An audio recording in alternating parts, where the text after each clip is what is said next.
to this meeting of Cabinet. I'd like to welcome Councillor Paul Kenny as the member for the Labour Group, and Councillor Richard Bates, who's observing the meeting today. Councillor Kenny, obviously we'll come to you for your comments on some of the agenda items. The first item on the agenda is to receive declarations of interest from members in respect of any matter on the agenda. I see none. And then item number 2, receive apologies for absence. We are all present and correct. And then item number 3, there were 2 sets of minutes to be agreed by general affirmation. The meeting held on the 15th of September and then the special cabinet meeting on the 24th of September. Can we accept those as read and agreed? Agreed. Thank you. Item 4, to consider any items that the chairman agrees to take as urgent business. I have none, which then leads us on to the first item on the agenda, which is agenda item number 5, budget management 25-26 for quarter 2. And I go first of all to Councillor Kenny to see whether you've got any comments or questions. No, not on this item. Thank you very much, in which case I'll go straight to Stephen to introduce the item. Yes, thank you, Leader. Just to confirm, the summary forecast shows an underspend of 82,000 at Q2. Treasury management is still performing well. The forecast outturn is shown in paragraph 5. And paragraph 22 shows the agreed allocation of treasury management receipts to specific reserves. Performance of the council remains strong despite the considerable new burdens imposed by the government and also the number of complex projects the council is actually in managing at the moment. 7 areas where performance requires attention, and the mitigations around those performance areas are included and discussed in the report. Just going to ask Rachel if she wants to add anything to the report. No. Nothing at all? Okay, thank you, Leader. Thank you very much, Stephen. So I'll go first of all to Councillor Hicks, who's going to propose this item, and I propose to second it. Thank you, Chairman. Yes, it's reassuring to see the revenue budget is on target and continued strong treasury management income is adding to our reserves. Given the number of complex projects that are currently being worked through, such as the parking infrastructure, Clare Hall, simpler recycling, the Martlets redevelopment and local government reorganisation, it is prudent to increase reserves to ensure these proceed in good order. And the proposals will therefore reduce the burden on council taxpayers and ensure we have sufficient funding to manage any emerging pressures, such as the need for specialist resources to support these projects.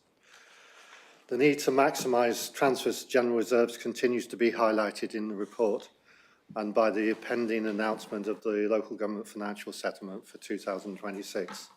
These funding changes are only likely to be detrimental to this authority, and our reserves are needed to allow us time to adjust in an orderly fashion to what are likely to be very significant reductions in our income.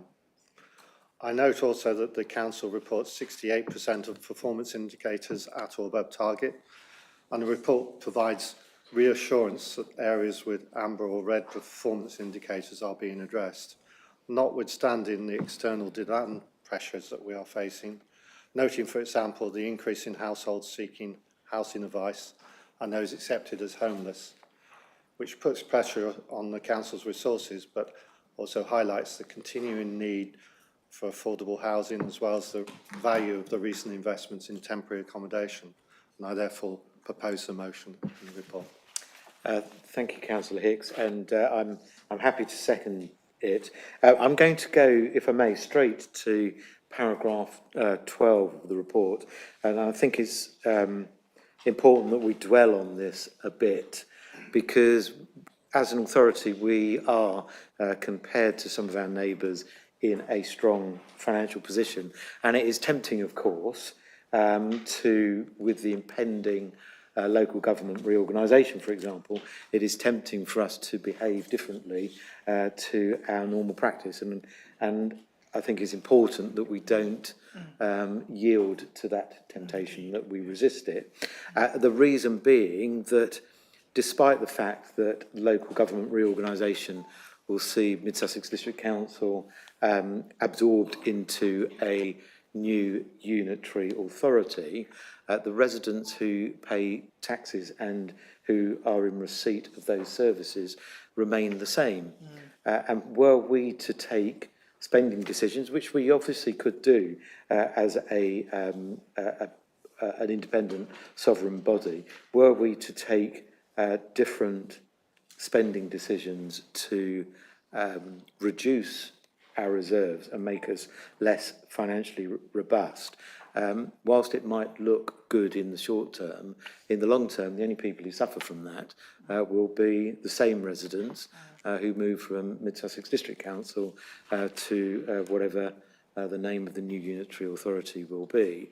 And it wouldn't be appropriate, and it would be a really poor legacy for this cabinet and for this council to behave in a short-term manner and then palm off what would be severe problems for the unitary authority. Our legacy, when people look back, is for new members and for new officers in that body to say that we behaved prudently and appropriately and safeguarded the interests of people who live here. So I think it is right that within the context of a good Q2 performance, where we are generating surpluses in treasury management, that we allocate those in such a way that we provide buffer and support for the new body that comes into existence. One other thing, and that I'd like to look at, and I'm not sure if it's something that Stephen or Rachel comment on, or maybe it's more appropriate for Simon, but clearly we're seeing an increase, despite Mid Sussex being a relatively affluent authority. We are seeing increases in homelessness still. It's a rising trend. Okay, not as bad, for example, as some of the coastal authorities. My understanding is that the growth in people moving onto the housing register and those moving into temporary accommodation is a combination of three things, if I'm correct. I know that we've discussed this privately. One, we have an increasing number of households where you have multi-generations, and the older children now are in their late 20s, early 30s, and they are looking to get a foot on the ladder and therefore making applications to go onto the housing register. And the other two areas in temporary accommodation, you'll correct me if I've got this wrong, sadly the numbers presenting themselves as homeless as a result of domestic violence, and then secondly, the shrinking in the private rented sector. I don't know, Simon, whether you could confirm that that's my understanding is correct. Yes, thank you. Yeah, yes, you're correct. So we're seeing increased demand because of single vulnerable adults. So that's also about particular care pathways, mental health care pathways as well. So placing them is a particular challenge. And as you've said, families experiencing domestic abuse, so that has a number of impacts. One is about where we're able to temporarily house those families, but also the size of the dwellings. So those are the two key factors. The other issue that we're working with, and this is across the country, is a reduction in the private rented sector market. And that's partly a result of the increased costs of mortgages, but also some of the changes in legislation that we brought in, so the Renters' Right Act, for example, and the recent act over the condition of properties, though mould will have been in the headlines recently. So there's investment required in private rented sector properties, and that's a particular challenge for some of those private rented sector landlords. Yeah, thank you very, very much for that. And I think it's important that that we reaffirm our support for our strategy in acquiring properties for temporary accommodation, and see that the government has launched the LUF scheme again. So hopefully, if we need to increase our temporary accommodation, that we will do that. It also sounds a bit, I've seen that, if I may, certain people in other political parties have made a particular focus on eliminating the private rented sector, and it's a case of just being careful of the unintended consequences of doing things like that, because there's the risk that the burden then falls increasingly on local authorities to temporarily rehouse people if that shrinks. But I think I support our strategy of providing that care for homelessness within homes rather than in bed and breakfast accommodation, and it's good to see that we perform well in that sense. And now move to other members. I don't know if any of my colleagues have any comments to make. Thank you. I would just, obviously, we've talked a lot there about the situation in regards to temporary accommodation and homelessness. I just wanted to pick up on another area that has been made possible really by way of our excellent treasury management and the income generated from that, and that is the additional investment in parking infrastructure that we will make this year. That will bring our investment in this financial year to something just over £300,000, and subject to our plans that we've outlined in the budget preparation work over the next 18 months, something in the region of just over £1 million. So excellent work in that area, and thank you. Anybody else? Councillor Gibson. Thank you, Chairman.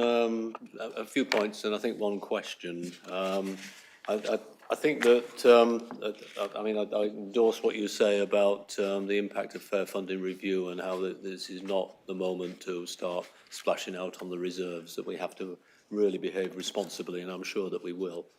But I think that one thing that we haven't mentioned is the progress on 123, which I think is such a major project for the council. I think that we've done remarkably well, and I know that the odd one or two bins which are still outstanding and things like that.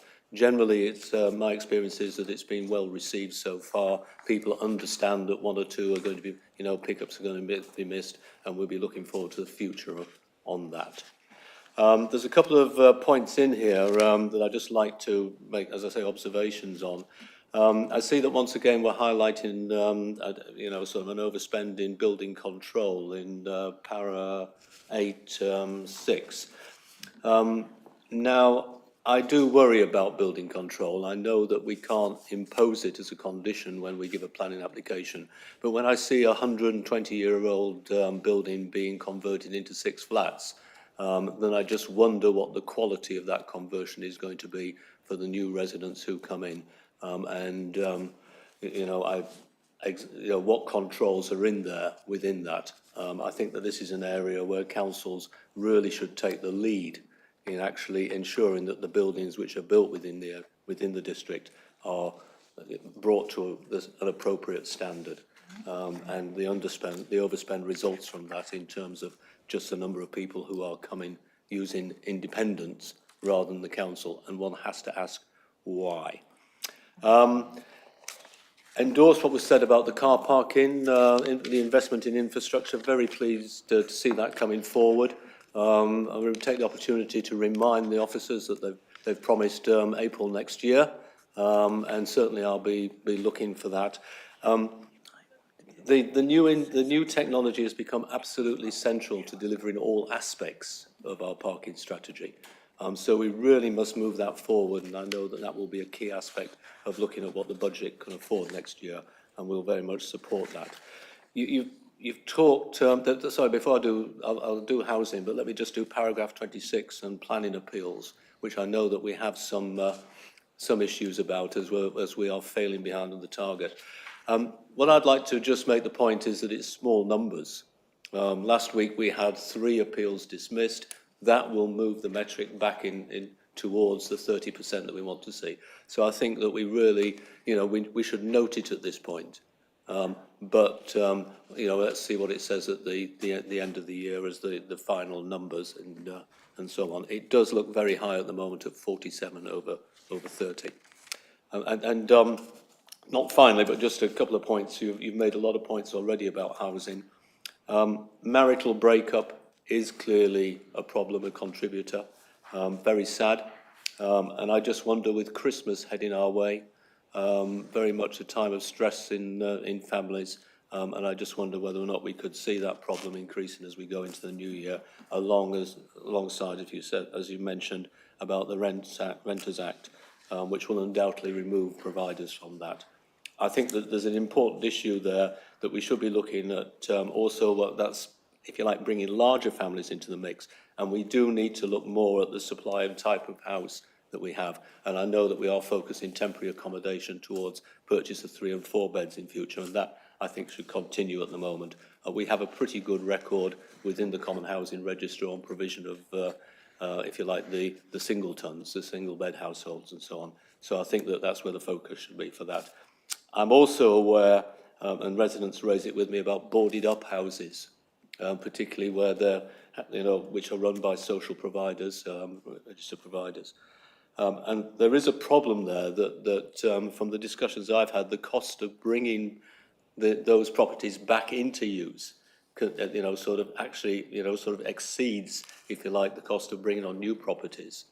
And I think we are seeing, sort of a problem there in terms of what decarbonisation costs and so on can increase. And that is, I noted in the latest round of government funding that was focused on new houses and not assisting the registered providers with bringing those boarded up properties back into use. And I think that is a shame. And the one question I've got relates to the, if you like, the allocation of 400,000 to the Clare Hall Reserve. I wondered if officers could just remind me what the initial reserve was set at, just how much we've spent out of it, and just a couple of comments on what we're going to actually ensure that reserve covers. Thank you. Sorry to go on so long. Thank you. I'm going to go to Stephen on Clare Hall, but I'll also go to Judy to deal with the building control point. So if I go to Judy to deal with the building control point first.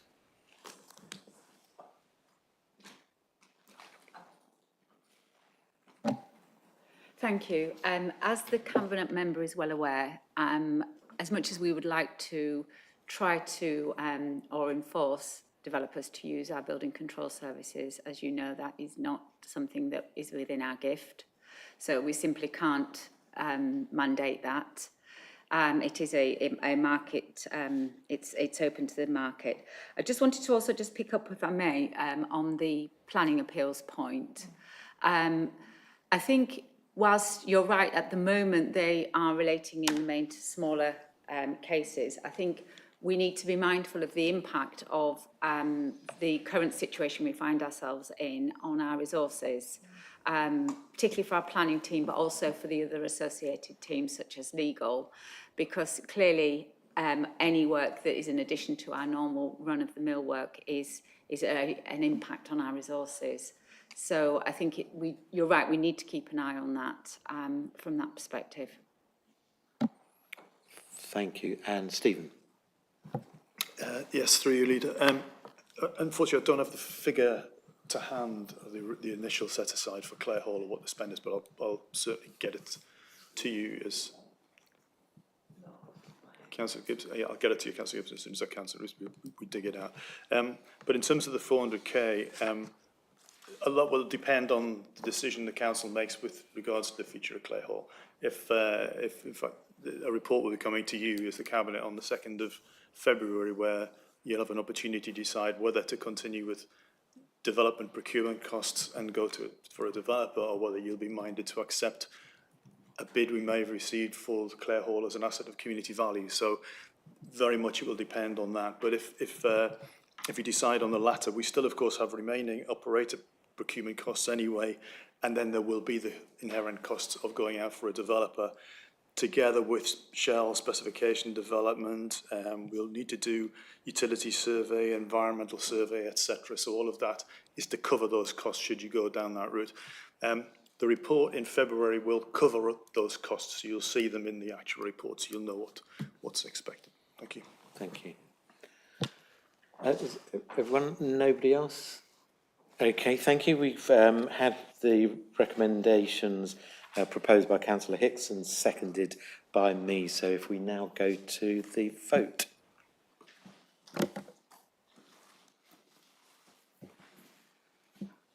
And that is carried unanimously. We now move on to agenda item 6, community grant applications. Councillor Kenny, do you have any comments? No. Thank you, in which case I'll go to Lucy to introduce the item. Thank you. You will see that there are 24 applications before you today. 13 are recommended for approval and 11 are not recommended. You will see that those recommended cover a range of community groups across Mid Sussex and include sporting groups, those for children or the elderly or disability groups, and those for the environment. Some grants are recommended for part funding, as some of the groups have asked for items such as routine running costs, which are not permitted under the grants criteria. If I may turn to paragraphs 33 and 34 of the report, I'd like to apologise that the finance section could have been more clear for you, and I'll ensure that it is better next time. But to clarify, we started the year with 175,449, and to date we've spent 55,291 in June, in round 1 of this year, and £22,097 for the VE Day and VJ Day grants. We are suggesting a further spend today of 43,707, leaving 54,354 for round 3, or to carry over into 26-27. The reason 58,352 is quoted in paragraph 34 is because during the year we have money returned to us by recipients who've not spent, and this is a difference of 3,998 that has been returned. And as I say, I'll ensure that that's clearer next time, so I do apologise. But please do ask me any questions you wish on the paper. Thank you. I'll go first of all to Councillor Anne-Marie Cook as the portfolio holder. Thank you, and thank you, Lucy, and your communities team for sifting through all those applications. That sounds like a record number to me. I'm delighted to support the recommendation to approve these applications. As you say, they cover a wide range. I've written down health and well-being, cost of living crises, and the environment, so further categories. And you know, many of which of these applications cover more than one of these concerns, either by design or otherwise. As you've also sort of mentioned, we've made concerted efforts to publicise these grants so that we don't just get the same people keep applying. We'd like to have as wide a range of prospective projects coming before us as possible. We've rather been successful at this to the extent that we're not able to accept all the applications. So I'd just like to say, as I usually say, when you make an application, please give as much information as possible and make sure that you are applying for something that meets the criteria which are well publicised or you can ask. So thank you. I recommend that these grants are accepted. Thank you, Councillor Anne-Marie Cook. I go to Simon Hicks to second it. Thank you, Chairman. Yes, I'm pleased to support the proposal on the 13 grant awards, and that the council continues to invest in organisations that are vital to community resilience, supporting people in need, promoting wellbeing, fostering social cohesion, and enabling these small voluntary groups to thrive. I note the scores outlined in Appendix A show a clear rationale for the chosen organisations based on the published award criteria, and it's good to see the range of projects displayed by all the applicants, noting that some that have been turned down are invited to reapply if they can satisfy the terms that have been published. I think it is a testament to the vibrant community that we have in Mid-Sussex, that we have such a range of applications that we can approve today. So I second the motion. Thank you, Councillor Hicks. Yes, first I'd just like to endorse the comments made by Councillor Anne-Marie Cook to the work that you, Paul, and Lucy put in, both in terms of the community grants, but we never seem to flag it up that much in our council meetings, but also the work that you do in the Mid-Sussex Partnership as well, which is an incredibly valuable board, which does work in the district which is not replicated in other parts of West Sussex. So our activities in MSP is unique, and the effort that you and Paul put into it is really appreciated. What strikes, I mean, that's just two things. One, obviously, it's up to organisations to make the applications, and that I've highlighted a number here, which are from my patch in Burgess Hill, but it's up to organisations to make the applications. And the only thing I can say publicly to anybody listening is if you're in a parish council or if you know of organisations across the district who you think would benefit from a grant from us, then encourage them to make an application. We can't guarantee you will receive one. We have criteria linked to the UN sustainability goals, but it's incumbent upon organisations to apply. And clearly, the work that's being done within the district to promote the grants programme is bearing fruit, because we're increasing the allocations that we're making. What strikes me about the allocations in this round is the broad spread. So dealing with mental health, dealing with food poverty, dealing with support, supporting young people, as well as older people, in a whole range of sport, music, social care, and so on. And I think that's a testimony to the approach that we've taken in focusing on the UN sustainability goals to make sure that we hit the right spots, and I think we do. And clearly, we have £50,000 in the final round for this year.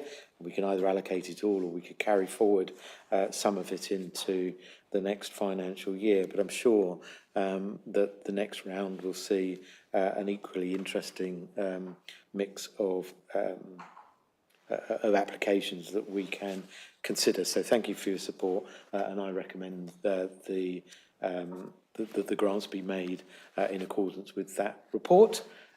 Does anybody else have any comments? Councillor Gibson. Yes, thank you, Chairman. Just a couple of comments. I sat in an East Grinstead Town Council meeting making a similar allocation of grants, and the council only had 8,000, and we were well oversubscribed by about 40,000. Unfortunately, it was too late for any of them to be nominated into this round, although I note that some of them were almost duplicates in terms of the companies which apply to this, and indeed that does happen across the district. So I think we do need to look at that. From a personal point of view, I'm disappointed to see that Parkfield Equine failed to make it into the list. I appreciate that it's, sort of running costs and covering much the same. That's all you can really do with horses, is have running costs, put feed into them. But I can absolutely vouch for the, if you like, the empathy that you can get back from horses. And I have a question, which is just that you talked about the next round, the money that's left with that, and what we could carry over if we didn't spend it all. So my question is, how are we going to manage if we get, shall we say, a surplus of sort of positive and, sort of approvable applications? Thank you. I'll go to Judy. Thank you for that. I think our experience is telling us that on average, we can anticipate a spend of around 45,000. So let's hope that we're not in that position. If we are, then clearly we will need to report that into the Cabinet meeting, and we'll have to consider prioritising those that might be time-bound. And suggesting to those that aren't that they bid into the next round in the following financial year, which will be closely after that round. But you are right, you make a more general point about the increase in demand for grants, and that's something that we as officers will continue to keep under review and advise Cabinet accordingly. Thank you. If there's nobody else, it's been proposed by Councillor Anne-Marie Cook and seconded by Councillor Hicks. So if we may go to the vote.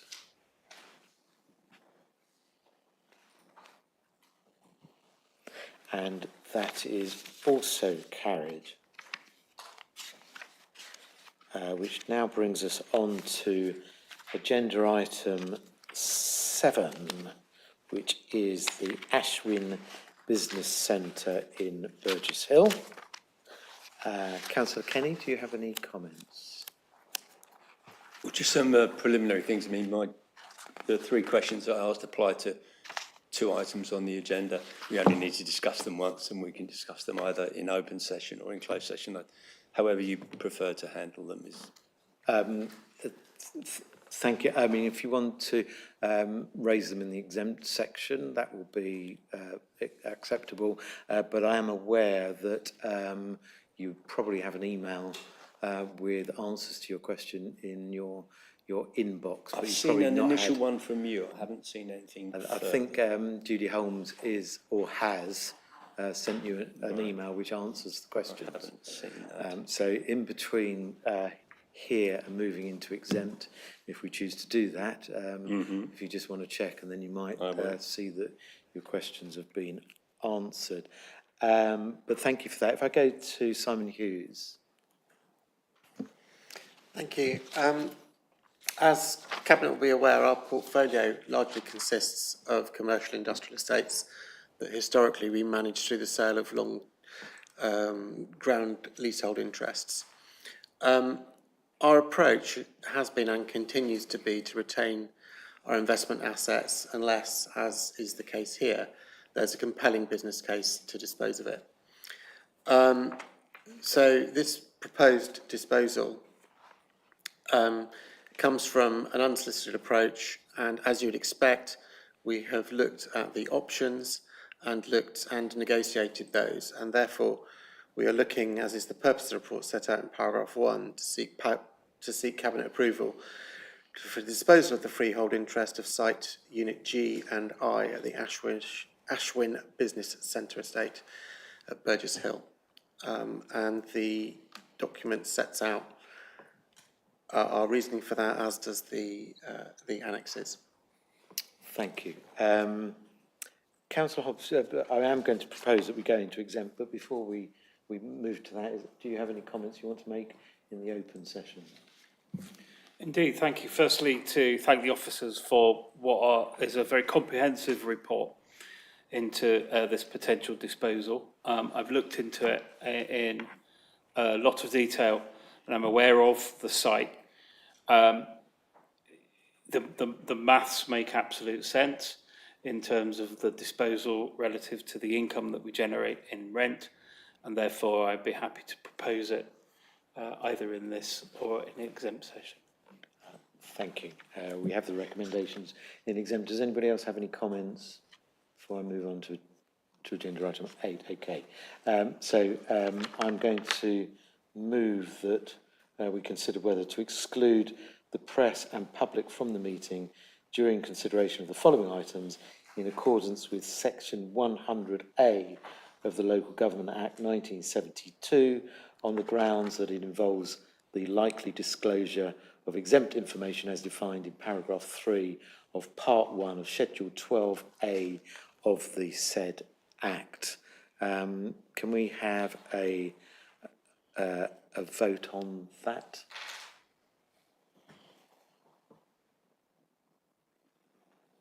And we have agreed to go into the exempt session.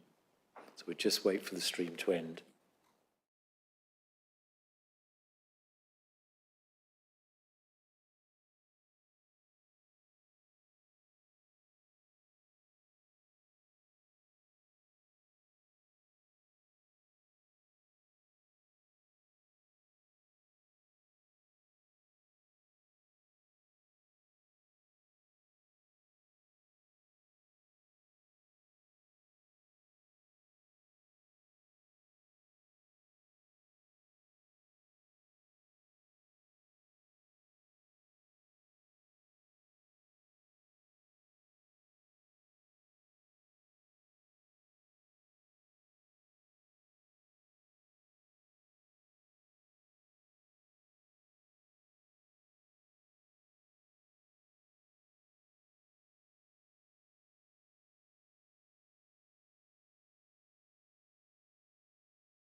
Thank you. So we're back in the live session. We've had a very comprehensive discussion on the proposal in connection with the disposal of the Ashwin Business Centre in Burgess Hill, covering a wide range of issues. And as a cabinet, we approved unanimously the disposal of that site. We now move on to agenda item 10, which is the Victoria Industrial Estate, Burgess Hill. Councillor Kenny, do you have any comments? No, no further comments. Thank you very much. So I'll go to Simon Hughes.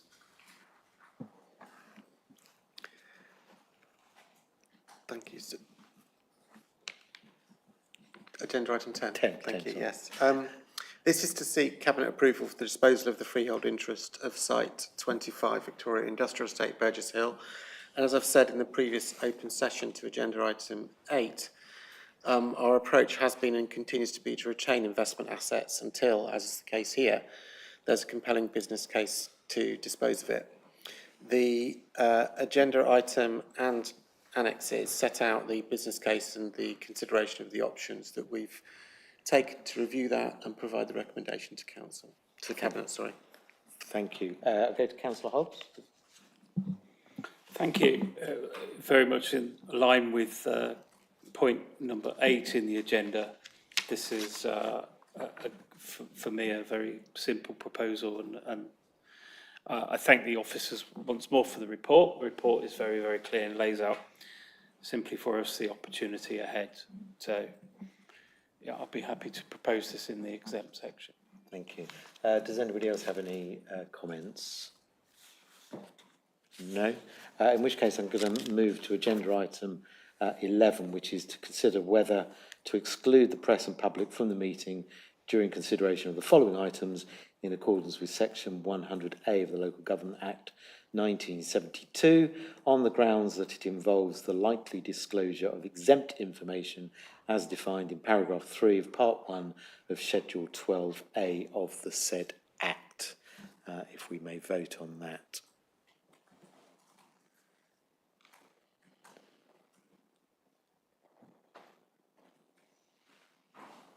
I'm waiting for one more. Right, so that's carried. So we go into the exempt section.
Thank you. We've considered in the exempt session the proposal to dispose of the units on the Victoria industrial estate and considered the issues, the opportunities that arise from it, and it has been carried. That brings us to the end of this meeting, which I will now draw to a close, and thank everybody for their attendance and for those watching on the live stream or catching up later. Thank you. Thank you. Thank you. Okay.